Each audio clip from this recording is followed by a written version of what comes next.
Her laughter sliced through the air like glass breaking, loud, deliberate, too polished to be real. It wasn't for me, it was for her audience. "Stop acting like you own me," she said, her tone sharp enough to draw blood. "You don't get to tell me where to go or who to be with." The table fell silent. Then came the laughter, uneasy, obedient, the kind that hides discomfort behind forced smiles. They laughed because she wanted them to. I smiled, small and mechanical. "You're absolutely right," I said evenly. "We're not married." Her face faltered for the briefest moment, just long enough to register the truth she tried to bury. Then she covered it with another round of laughter and a sip of wine. Everyone thought I was joking. Everyone except her. That night she packed a small bag. Said she was leaving for the weekend. "It's just a trip," she said, as if testing how far she could push me. I didn't stop her. I stood by the window and watched her taillights vanish into the storm. The silence she left behind wasn't empty, it was revealing. Her perfume clung to a shirt that wasn't mine. Her phone now locked with a new passcode. Her voice, when I said her name, suddenly distant. She thought she was leaving for freedom. I knew she was leaving to expose herself. It started with her laptop. She forgot to log out of her email. I wasn't looking for proof, I was looking for peace. But proof found me anyway. A hotel booking. 2 names. 1 room. Her work trip. Every line of that email felt like a blade pressed slowly into my chest. "He doesn't suspect anything." That was the sentence that stayed. I closed the laptop and looked around our kitchen, the space we'd built together. The table we picked out. The wall she painted while humming under her breath. It all looked borrowed now. Like everything she'd given me came with an expiration date. I didn't rage. I didn't cry.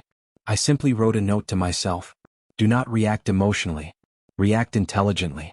And under that, let her finish the game. So I watched. I listened. I memorized. Her tone when she texted him, her hesitation before typing, the way she laughed too softly into her phone. She saved his number under a woman's name. I pretended not to notice. Then I checked our credit card statement. The pattern told its own story: boutique hotel, wine for 2, dinner for 2. I didn't need a detective. I needed patience. Over the next few days I gathered everything: screenshots, receipts, messages. A truth she'd built for someone else, neatly documented for me. I called a locksmith for Monday. Then I practiced calm. On the 3rd night she called. Her voice was light, rehearsed. "Don't wait up. The girls might stay another night." I smiled. "Take your time," I said. "You deserve it." By Sunday her things were in boxes. Every lie folded neatly inside. By Monday morning the house was spotless and no longer hers. When she returned that evening, the sun hit her like a spotlight. Sunglasses, easy smile, the confidence of someone who still believed in her illusion. She tried the key. It didn't fit.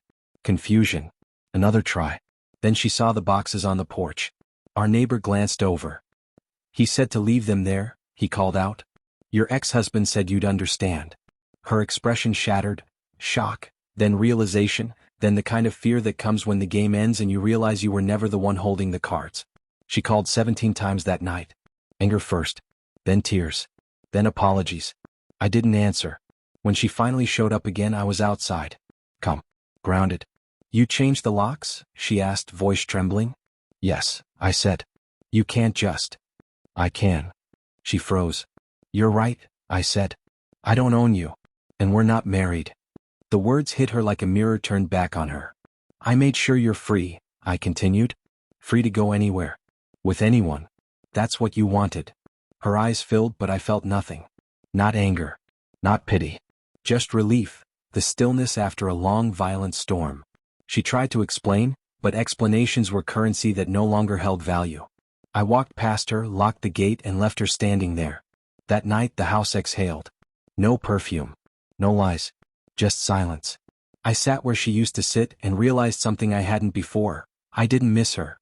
I missed the version of myself that still believed in her. I poured a drink, listened to the quiet, and smiled, not out of joy but clarity. She thought she'd humiliated me. She never understood that humiliation fades. But betrayal changes your architecture. I didn't destroy her life. I restored my own. When I finally went to bed, I left the porch light off. Let her find her way through the dark. Because she was right about one thing. I never owned her. But now she doesn't own me either.